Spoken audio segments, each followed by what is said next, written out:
Hi everyone.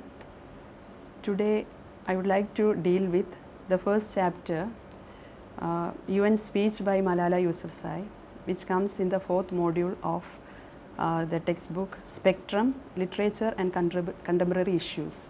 This is a prescribed text for fourth semester BA BSc degree students for their common course English. And so chapter 1, the UN speech by Malala Yousafzai.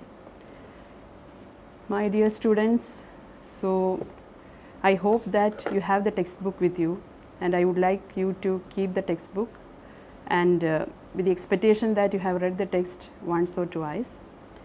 And let me start. So this module is titled as Marginalized and Their Rights. So marginalized people, and they are the focus of this module. So when we look at people in general, we can categorize people into two groups. The one group who struggle for their rights to live in a dignified and peaceful way, and the other group, they are the people who deny the first group of people their rights through various ways like exploitation, marginalization, persecution and so on. So the fourth module consists of chapters that deal with the struggles of those marginalized people who fight for their rights. So of the four chapters, the first chapter is the UN speech by Malala Yousafzai. So on July 12, 2013, at the UN General Assembly, she addressed the dignified audience on her 16th birthday, which was 9 months after she was shot on the left side of her forehead by the Taliban. So this is her public address after a long time when she survived after the Taliban attack. Now Malala Yousafzai is a very familiar figure and very popular one, especially among the youngsters. Still, I would like to introduce her. So let us first look at Malala Yousafzai before we go on to the text. So she was born on July 12, 1997, and she is of course the youngest Nobel Prize laureate. And as you all know, she is a Pakistani activist for female education. And she is known for her advocacy for human rights. Of course, her focus is on the education for women and children in her native Swat Valley, which is situated in the northwest Pakistan. And in that area, the local Taliban, they banned girls from attending schools, and hence they were denied formal education. The girls were denied formal education. So it's quite natural that Malala became the enemy of Taliban at a very young age.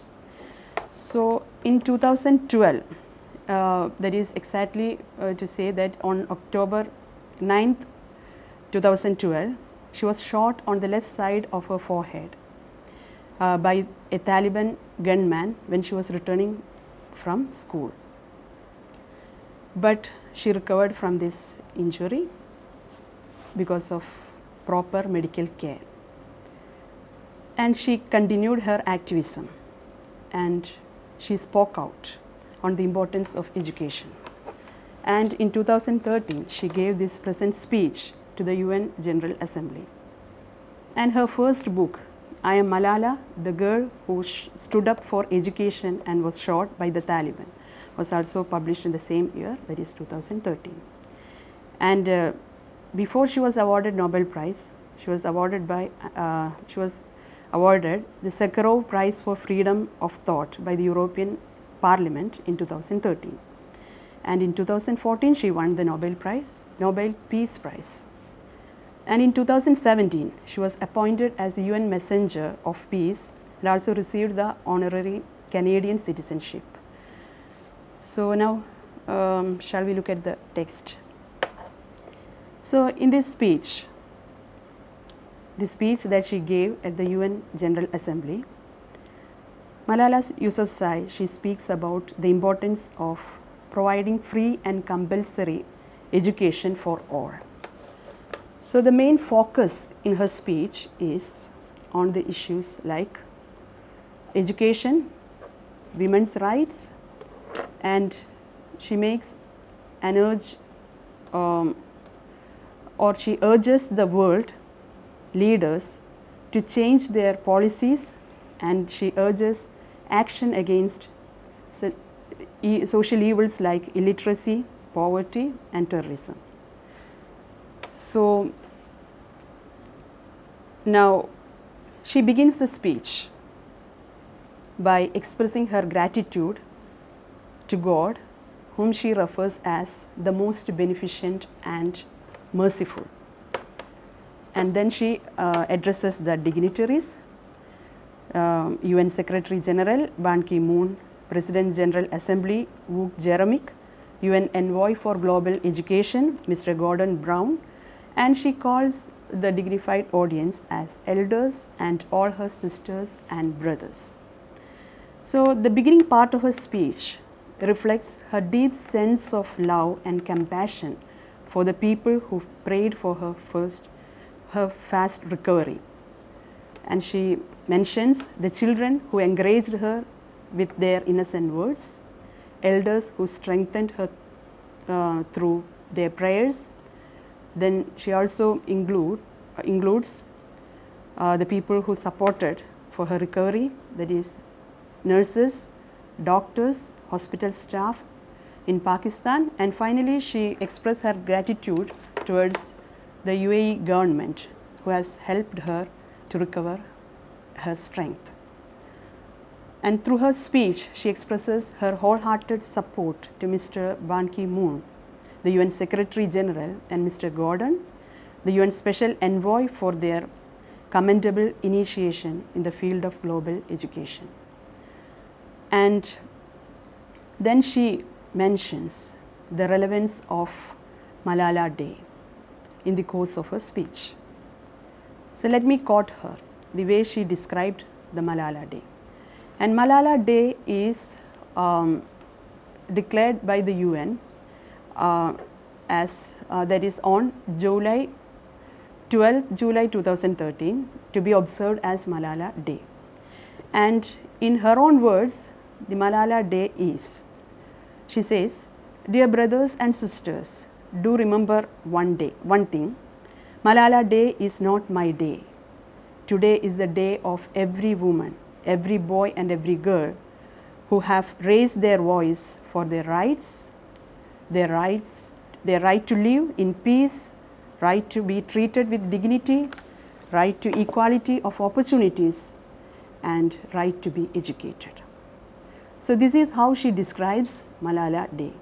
And she speaks, and she also mentions thousands of people who have raised their voice towards injustice in the world, and thousands of people who have been killed by terrorists and who have been injured. So in that list, she says she's just one. She's just one among them. And she then points out the cruelties of Taliban.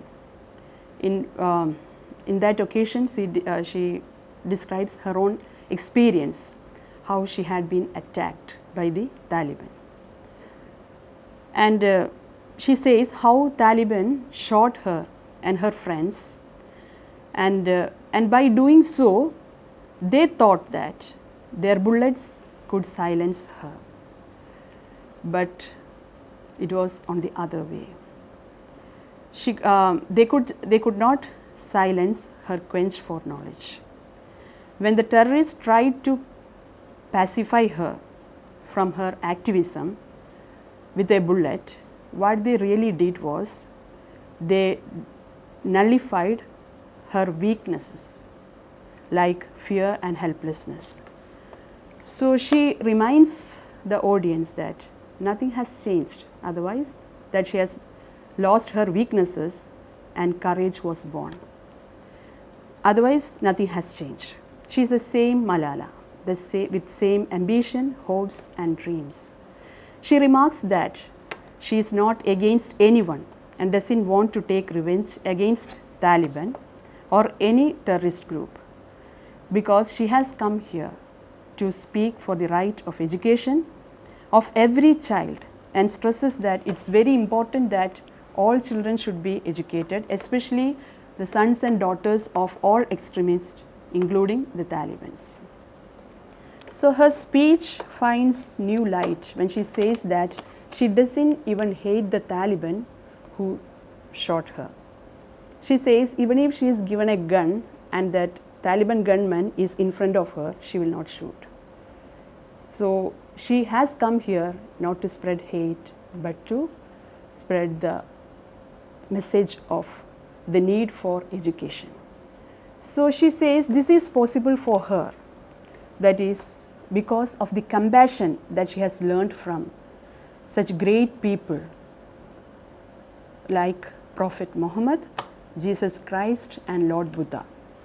Further, she focuses on the importance of following the principles of non-violence, which she got from such eminent leaders like Martin Luther King, Nelson Mandela, Muhammad Ali Jinnah, then Gandhiji, Bachagan, Mother Teresa. She includes all these great people as the people who taught her about such good values of life. So in the glossary you have the description about all these great leaders. Already these great leaders are very familiar. You all may know about them, but a brief introduction about them is given in the glossary, in the text. Hope you look at that. So it is the qualities of forgiveness and love that she has learned from her parents. So because of all these values, she is not ready to take revenge upon the people who attacked her, but instead she is here to forgive them. And her focus is on the need for education for all. So she continues her speech by emphasizing the power of books and education. So she says, it is when we lose light, we understand the value of light. So only in the presence of darkness we can understand the value of light. In the same way, the people of Pakistan, they realized the importance of books and pens and books when they saw guns. So, and here she quotes the wise saying, the pen is mightier than sword. So Malala says that the terrorists are afraid of the power of education and the voice of women, only because of that fear they killed many medical students, female teachers, polio workers and the like in her native place. So, and the terrorists blasted many schools because of their fear of change and equality that the education is likely to produce in the society. Malala points out that terrorists, they have misused the name of Islam and the Pashtun society for their own selfish benefits. And at this moment, she includes her view of Pakistan. She wanted to say that Pakistan is a peace-loving democratic country. She says Islam is a religion of peace, humanity and brotherhood. And they believe, and Islam believe that education is not only the right of individuals, but their duty and responsibility. So while pointing out the challenges faced, and now she looks at the problems or the hurdles that are present in the world in order to provide proper education to the young people. In the world, there are many problems that stand as an obstacle in providing free education for all children. Now she lists out a number of issues, number of such problems like child labor, which she says is there present in India, terrorism that you can find in Pakistan, Afghanistan, early marriage, poverty, ignorance, injustice, racism and deprivation of basic rights. This we can find in many parts of the world. These are the obstacles in creating a young, educated world. And when she moves towards the end of the speech, she requests all the world leaders to change their strategic policies. So now in this speech she includes an urgent plea to the world leaders to ensure peace and prosperity of the nation. So here all the dignitaries from the different countries of the world are present. So this is the right moment for her to make this request to all governments that they should ensure free and compulsory education for all children, because she regards it as the duty of the government to fight against terrorism, violence and to protect children from all abuses. So then she speaks about the significance of inviting the developed nations. Now she invites the developed nations to support the developing nations in their expansion of educational opportunities for girls in their nations. And she reminds people that we must stop all the prejudices. So after addressing the governments, now she looks at people in general and she asks people to stop all prejudices based on caste, creed, religion and gender. And she speaks about the stance that a woman should take. Being a woman, it's very important to realize their potential.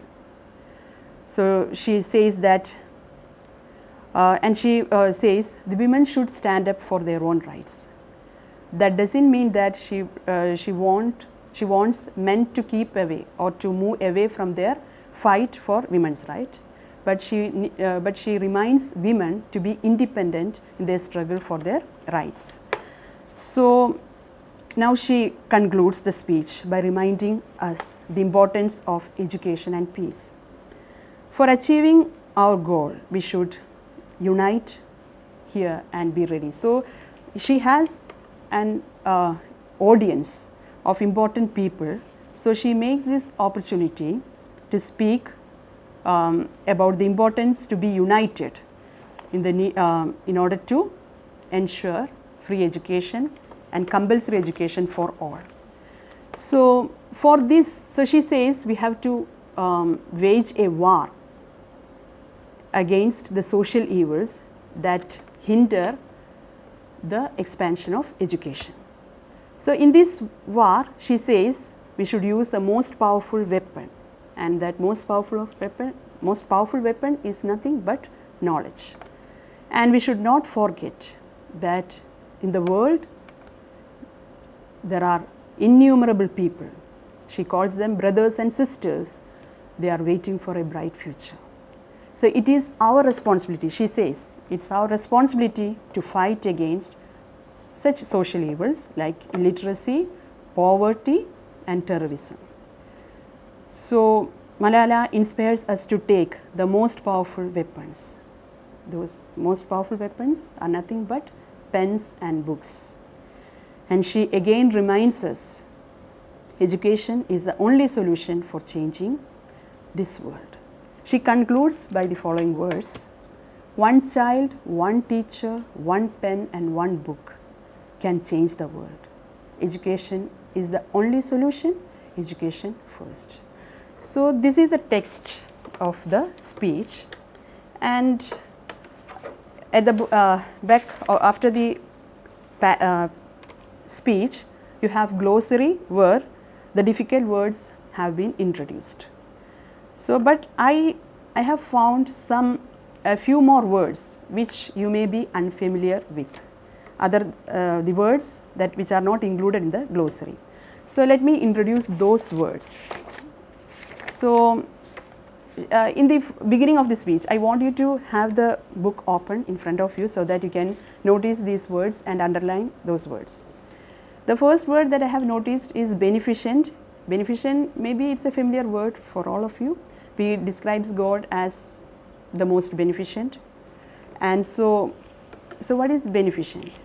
Means performing such acts of kindness and charity.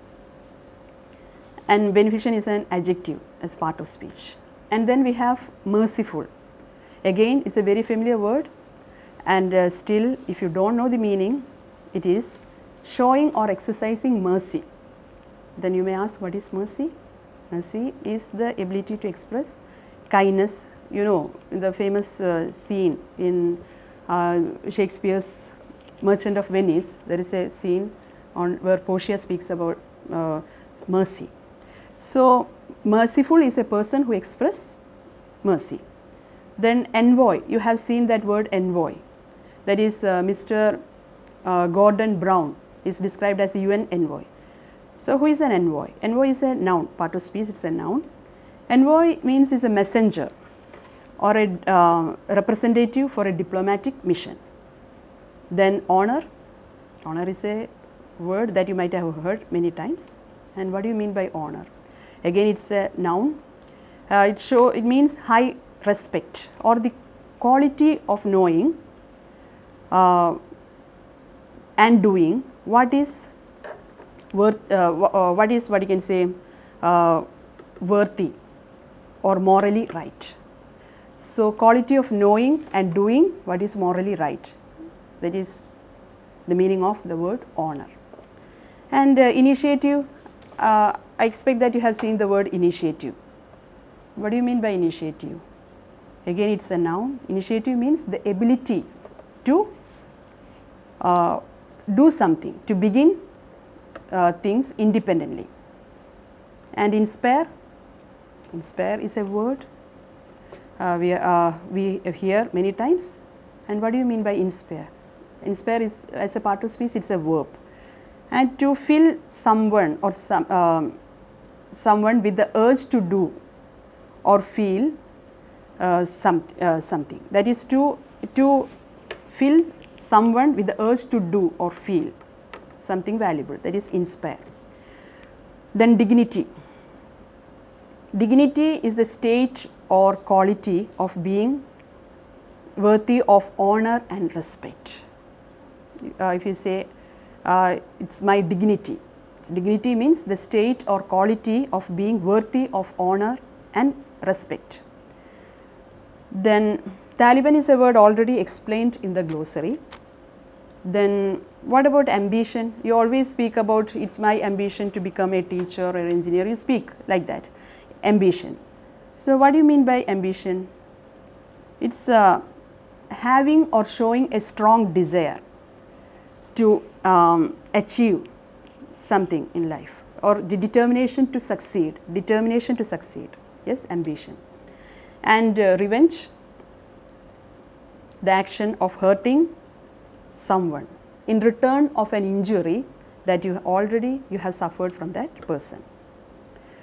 Then speak up, you might have seen this word speak up. Speak up is a phrasal verb. In fact, there are 5 or 6 phrasal verbs that we find in the text. And I hope you know what is this phrasal verb, but still if there is anybody who doesn't know phrasal verb means it's a verb which includes more than one word. Phrase means a group of words, more than one word. So, phrasal verb is a verb which consists of 2 words, and the meaning of the phrasal verb is always different from the words that make up the phrasal verb. So, speak up is such an example for phrasal verb. Speak up means expressing one's opinion frankly or publicly. And extremist, already given in the text, in the glossary. Then compassion, you have seen how Malala expressed her compassion even towards the people who have attacked her. She told that she learned the value of compassion from such great people like Prophet Muhammad, then Lord Buddha and Jesus Christ. So, what do you mean by compassion? Again, it is a noun. It is sympathetic pity or concern, pity and concern for someone for the sufferings and misfortunes of others. It is not just sympathy, it is sympathetic pity and concern for the misfortunes and sufferings of others. Then mercy, we all know it is compassion or forgiveness. That is, you are ready to forgive someone, but whom you can, what you can say, you can punish. So, if you show mercy, that means that is you show them compassion and forgiveness. You are ready to forgive for the guilt that they have made. Then what do you mean by inherit? All these are words that you find in the text. Yes, I speak these words in the same order in which they come in the textbook. So, inherit means to receive money or property as an heir at the death of the previous holder. That is to inherit. Suppose you say, I inherit this house from my father. It's an example for inherit. Then non-violence, it is the use of peaceful means and not force to bring about political and social change. Non-violence as practiced by Gandhiji. Then what do you mean by forgiveness? Forgiveness is the action or process of forgiving. To forgive means to ready to forgive a person for their guilt. Then SOUL, soul. Soul means the spirit or the immaterial part of a human being or even animal. Then realize.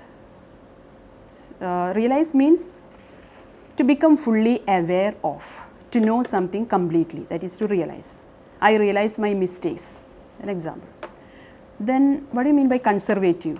Conservative is an adjective.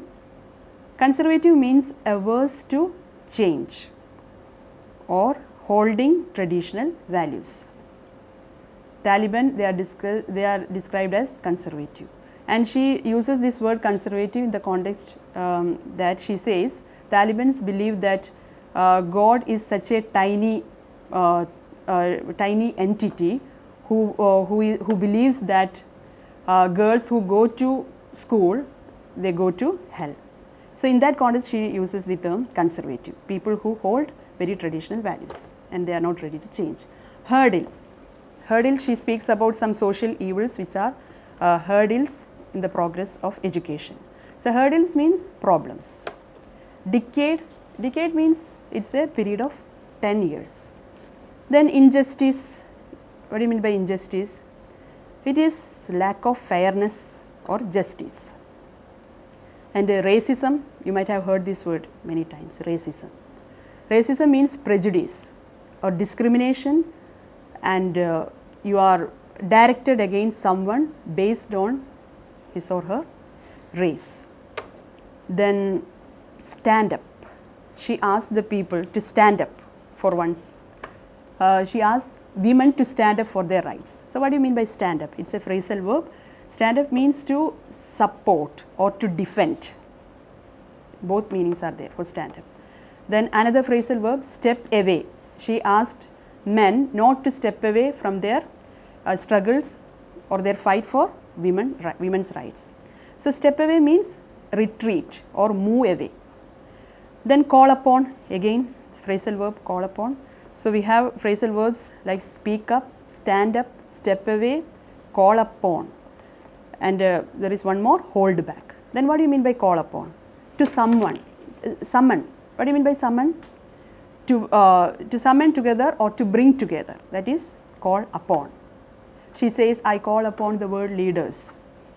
That is a occasion where she used call upon. Then ensure, what do you mean by ensure? To make certain or to make sure. Then tolerant. Tolerant, adjective, tolerant. Adjective of the noun tolerance. So, what do you mean by tolerant? Showing willingness to accept differences, that is tolerance. Then flourish. So, flourish, she says in the context of in the sentence that women can flourish. So, flourish means to grow or develop. And another phrasal verb, hold back. That is, hold back means to hesitate or hesitate to act or speak, that is means hold back. I am held back from speaking my mind. It's an example. Yes, hold back. Then embrace, E-M-B-R-A-C-E, embrace, you find that in the text, embrace. Embrace means to hold closely in one's arms, that is to embrace. Then what do you mean by within? Within, without any space, within, single word. Within means inside. Then potential. Potential means having, what you can say, or having or showing the capacity to develop, that is potential. Then destination, another word, maybe you are familiar with this word, but destination, what does it mean? The place to which someone or something is going to reach, the place where you reach, that is destination. Then empower, empower is verb. Empower means give the authority or power to do something, that is to empower, that is women empowerment, you might have heard. Empowerment is the noun form, empower verb, which means to give the authority or power to do something. I empower you to do this, an example. Then wage, wage has two different meanings. You might have seen wage, for example in the text you have seen, she says that we wage a war, yes. So W-A-G-E, wage.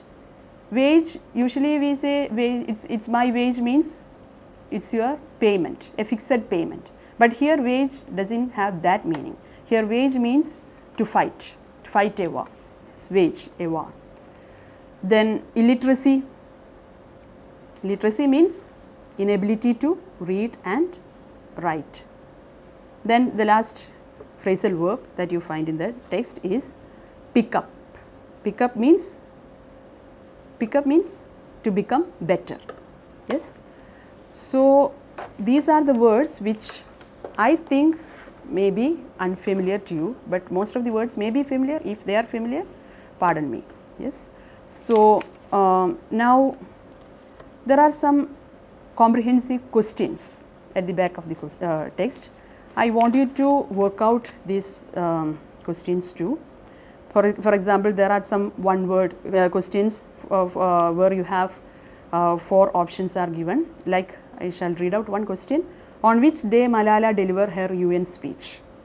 So these are direct questions that you the answers of which you will get from the text itself. And what is the answer? You know that it is 12th July 2013.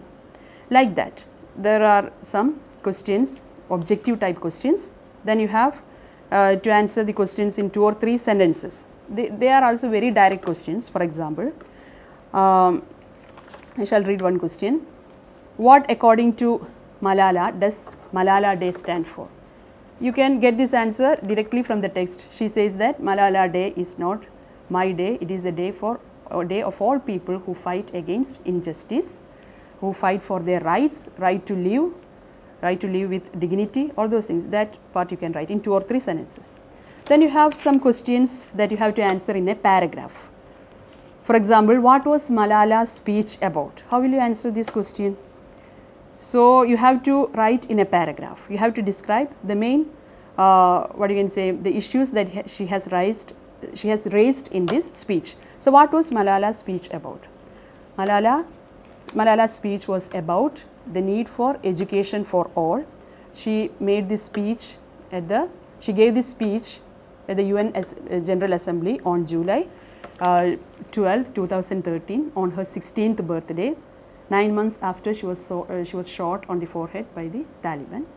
And she addresses the audience and she speaks about the importance of education. She says she is not there to take revenge upon the people who attacked her, but